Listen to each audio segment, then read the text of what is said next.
des musiques et des rythmes qui vont nous emporter pendant ce moment. Alors, je vais simplement, pendant ce temps, vous décliner le programme. Si les chansons sont déjà prêtes, ils peuvent enchaîner.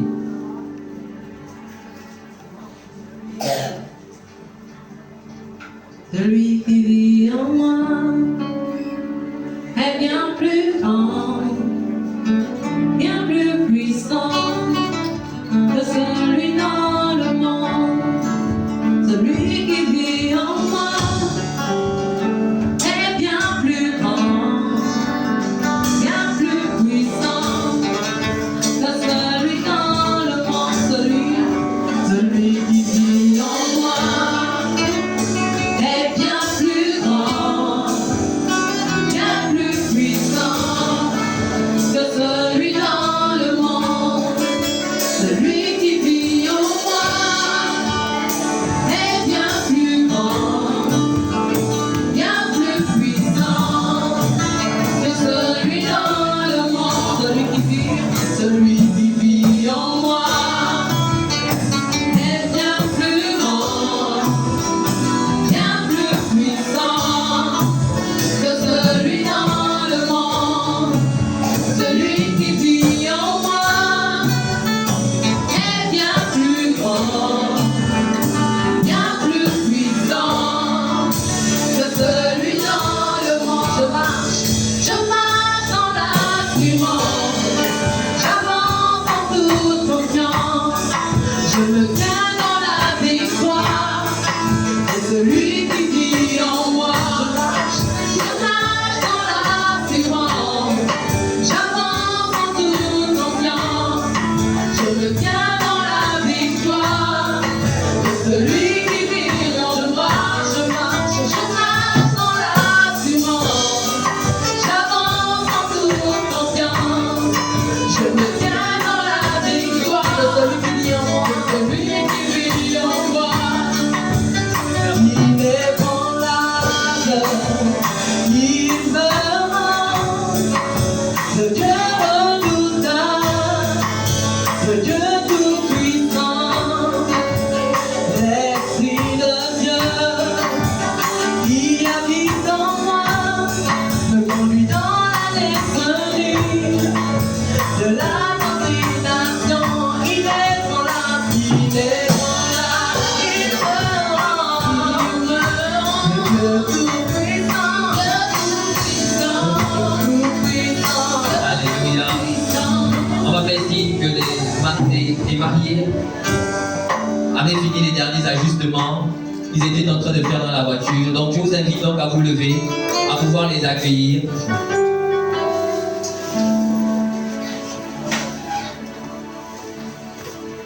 Nous allons accueillir dans cette salle Monsieur et Madame Mondo. On me demande Sous vos acclamations, s'il vous plaît, pour les encourager. Alors qu'ils viennent de l'extérieur, ils sont tout beaux et tout belles.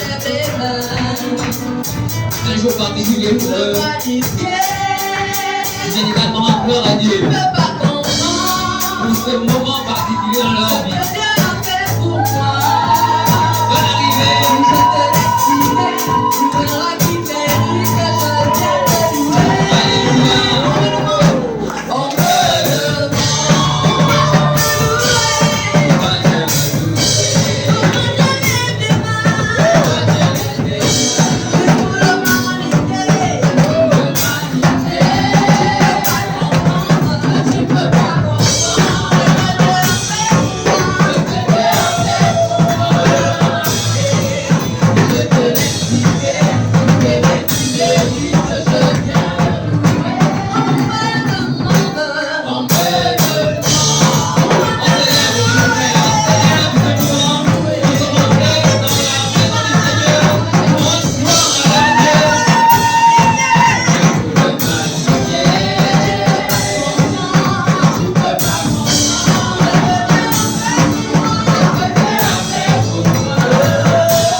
et inviter sur cette estrade pour la seconde partie de cette célébration le révérend pasteur Ghislain Benadi, sous vos acclamations, s'il vous plaît.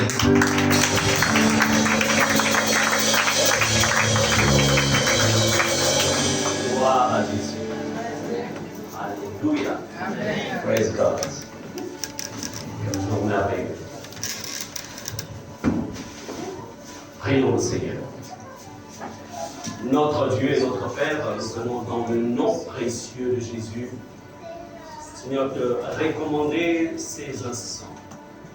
Ce sont des temps que tu avais déjà prédestinés d'avance, avant la fondation du monde. Oui, en cette date du 24 février 2024, tu avais prévu, Seigneur, que Dieudonné et Anouska, Seigneur, s'uniraient dans les liens sacrés du mariage, alors qu'il n'était qu'une masse informe, Seigneur. Mais toi, tu avais déjà arrêté ces mouvements. C'est pourquoi en ce jour, ils ne font qu'accomplir, Seigneur, ce que toi, tu avais déjà arrêté. C'est pourquoi nous te rendons toute la gloire pour ces temps bénis. Nous te rendons toute la gloire pour Dieudonné. Nous te rendons toute la gloire pour Anouska. Nous te rendons toute la gloire pour les familles de l'homme comme les familles de la femme. Oui, Seigneur, nous te bénissons aussi pour la famille spirituelle, Seigneur. Quelle Église. Père Saint, nous te remettons encore une fois le plein contrôle de ce moment. Saint-Esprit, toi qui es au milieu de nous et qui conduit toutes choses, viens et dirige ces instants. Merci parce que cet endroit est barricadé par ta présence.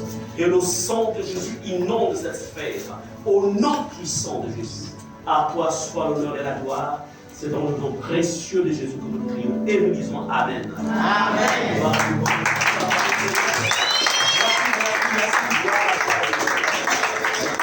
Amen. Gloire à Jésus. Veuillez vous asseoir. Alors, nous voulons déjà dans ce premier temps souhaiter la bienvenue aux deux familles. Donc, encore une fois, vous êtes la bienvenue au sein de ce ministère, le centre missionnaire des Malifata, donc présidé par le couple pastoral Benani, ici présent. Donc, nous saluons encore une fois l'œuvre qui a été la vôtre, parce que sans vous, nous n'aurons point Dieudonné et nous n'aurons point Anouska. C'est pourquoi, de manière spécifique, je voudrais ici que la famille de l'homme, s'il peut vous lever quelques secondes, nous voulons encore une fois vous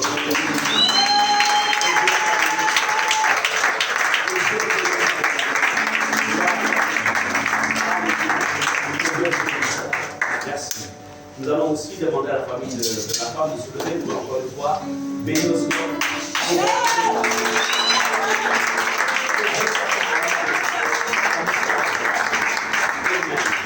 Merci, veuillez vous asseoir. Alors, l'Église ne marie pas, mais l'Église bénit. C'est pourquoi ce matin, ce que nous allons faire, c'est tout simplement relâcher la faveur de Dieu, la faveur de Dieu dans leur vie.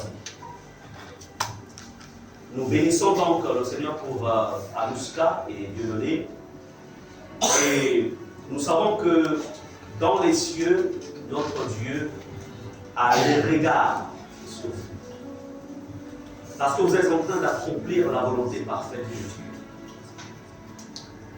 Alors, tout à l'heure, vous étiez à la mairie pour régulariser, on va dire ça en fait, pour que votre mariage soit sécurisé par l'autorité municipale, on va dire ça comme ça. Et vous ne vous êtes pas limité là-bas.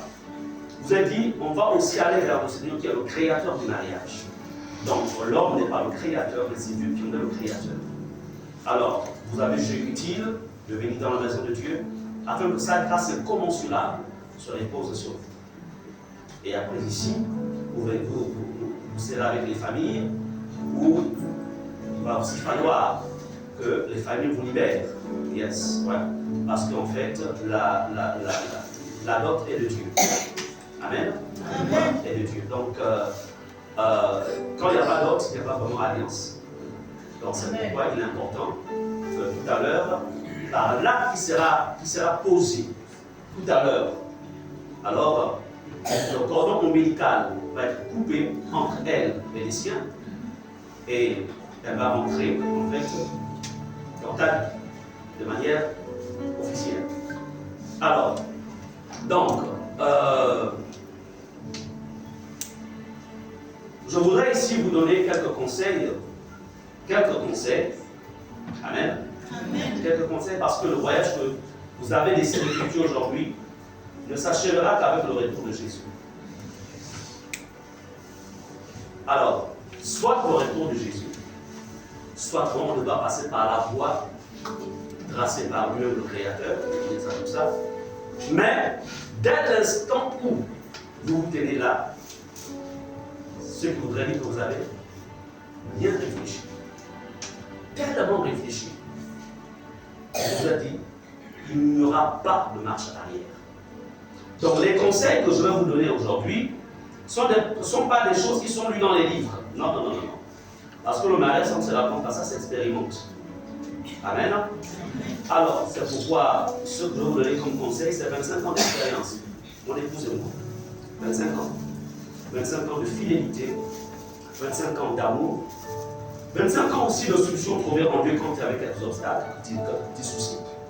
Donc c'est dans ce livre-là que nous avons écrit, elle et moi, bien sûr, écrit sur les tables de nos cœurs. Donc dans ce petit livre-là, on va prendre quelques éléments pour vous donner.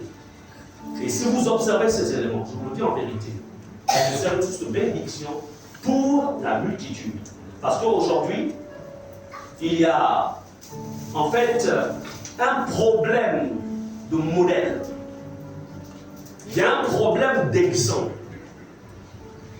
La vie, ce n'est pas la théorie, mais la vie, c'est l'expérience. Amen. Donc, je crois que vous réussirez parce que vous aimez le Seigneur. Ce qui va être déposé sur vous maintenant, ce que le Seigneur va déposer sur vous, vous permettra de traverser, de gravir les collines, vous permettra de combler les vallées, vous permettra en fait d'aller le plus loin possible, et comme je disais tantôt, Dieu sera glorifié dans votre foyer. Alors, j'ai intitulé les quelques conseils, j'ai intitulé cela les 4 piliers d'un mariage réussi. Les 4 piliers d'un mariage réussi. Vous voyez, là vous êtes assis, c'est sur une chaise qui a 4 supports. Comment on se dire les 4 supports d'un mariage réussi. 4 supports. Donc, comme je vous le disais, l'homme n'est pas le créateur du mariage. Nos ancêtres ne sont pas des créateurs du mariage. Ils l'ont découvert avec la sagesse de Dieu. Dieu en est le concepteur. Et puisqu'il est le concepteur du mariage, il faut aller vers lui pour dire, Seigneur, qu'est-ce que je fais? J'ai aimé une femme, et la femme dira, j'ai aimé cet homme.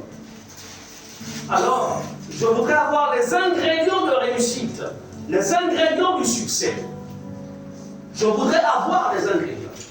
Et Dieu qui en est le concepteur, le Dieu créateur de l'univers, qui s'est révélé à l'homme par Jésus-Christ de Nazareth, lui, il est bien placé, mieux placé pour pouvoir nous donner les choses. Amen. Je voudrais te dire de donner, tu n'es pas en train de t'attacher dans notre tradition, on dit, tu vas mettre la corde au cou. Non, ce n'est pas la corde au cou. Amen. Je me souviens, quand j'étais marié, j'avais encore quel âge? Je devais avoir 31 ans, je pensais que j'avais 30 ans. C'est pas la corde au cou. C'est tout simplement quelque chose que Dieu a prédestiné d'avance. Il a prévu que quand il crée Adam, il se rend compte qu'en vérité, Adam n'était pas complet.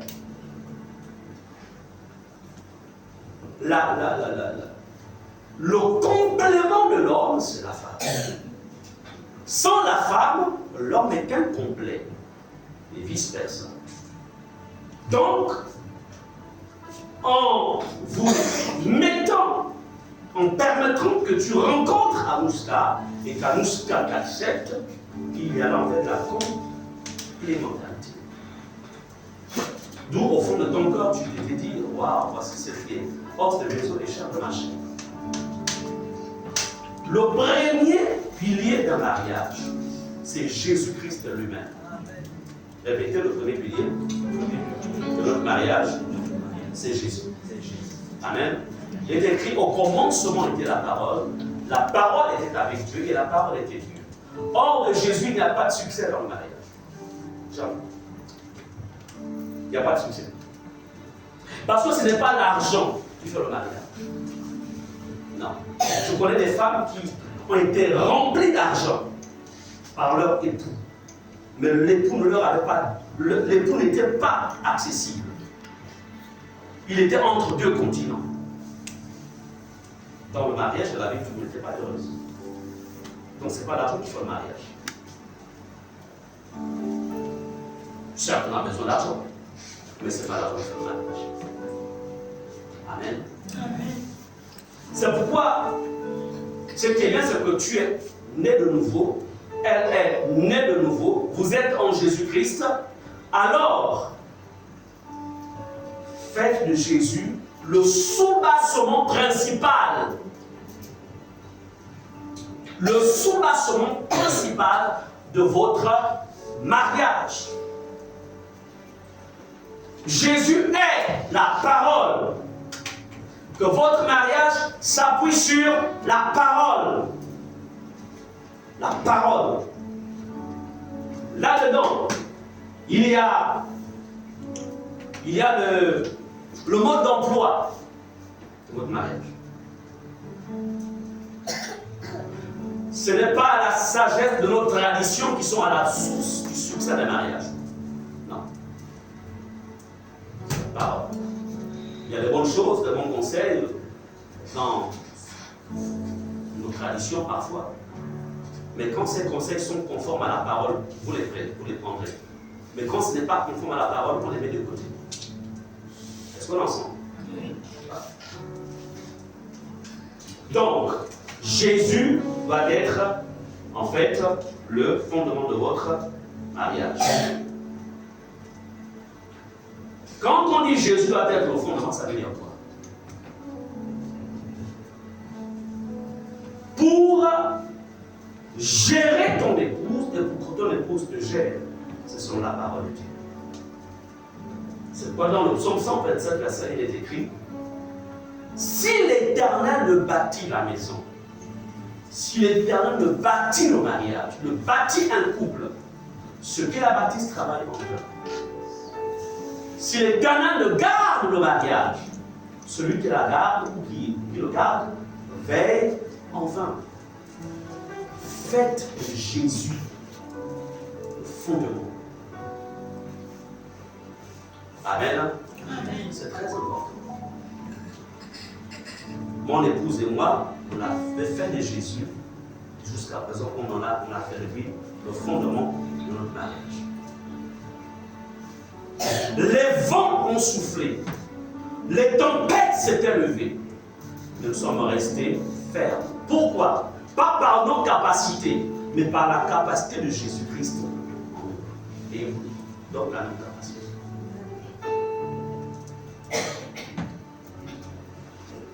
Tout ne sera pas forcément rose.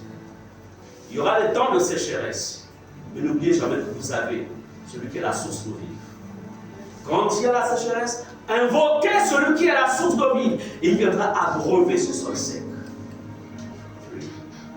Quand il y aura des incompréhensions, n'oubliez pas que votre Dieu est le prince de paix. Il ramènera la paix. Amen. Amen. Oui. C'est un ami fidèle, toujours présent à côté de ce qu'il invoque. Jésus. Le deuxième pilier, je je me garderai d'être très long puisque vous avez suivi les cours. Pour préparer ces mots. Tout ce qu'on vous a enseigné, c'est la théorie. Maintenant, la pratique commencera, on va dire dans une semaine. Parce que ce soir, ça va être la nuit des noces. Demain, on sera encore sur le nuage. Vous êtes encore pendant une semaine. Et puis, bon, dans une semaine, Anouchka se rendra compte que tu as un gros bouton encore ici. Pas juste la date de juste parce que, on dit l'amour en aveugle. Et puis toi aussi, tu te rends compte, ah, sur oh, ben, donc ma femme, elle a un 6e orteil. En fait, il m'a dire que c'est après un certain temps, on commence à voir ce qu'on ne voyait pas pendant tous les temps, en fait, France. Parce qu'on était dans cette bulle. Mais au-delà de tout ça, ce qui est intéressant, c'est que, au-delà de tout ça, quand Jésus en est, quand il sort de nos fondements, on accepte l'autre avec ce qu'il est, selon ce qu'il est et avec ce qu'il a. C'est pourquoi le deuxième pilier de votre union, c'est l'amour. Il est écrit dans 1 Corinthiens 13, verset 7. L'amour excuse tout. Alors, je voudrais ici dire à Dieu donné, tu dois tout excuser concernant ta femme. Madame, tu dois tout excuser. L'amour divin, ici ce n'est pas l'amour de l'homme. L'amour excuse tout. L'amour croit tout. Tu croiras à ce que lui, il te dira. Et toi aussi, tu devras croire à ce qu'elle te dira. Et non à ce que sa meilleure amie est venue te dire. Ou ton meilleur ami est venu te dire. Tu ne croiras pas à ce que tes parents te diront d'elle. À Mouska et non plus, tu ne croiras pas à ce que tes parents te diront de lui. L'amour croit tout. Alors, oui, ne vous en faites pas. Vous savez, on est en Afrique, c'est-à-dire les parents ont toujours un regard sur comment, quelle est la manière dont Abouska va te gérer. Ah, mais attends, mon fils, depuis que tu es marié là, avant tu avais 70 km, on fait quand même le pantalon. Attends, qu'est-ce qui se passe même là? Est-ce que tes dames m'aiment bien? Et puis on m'a dit qu'on t'a vu dans un dos tourné en train d'acheter des spaghettis à la viande. La femme ne va pas.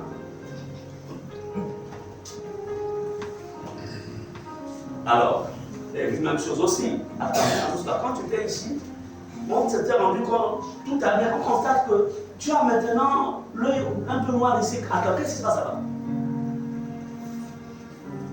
Donc, que voudrais-je dire par là?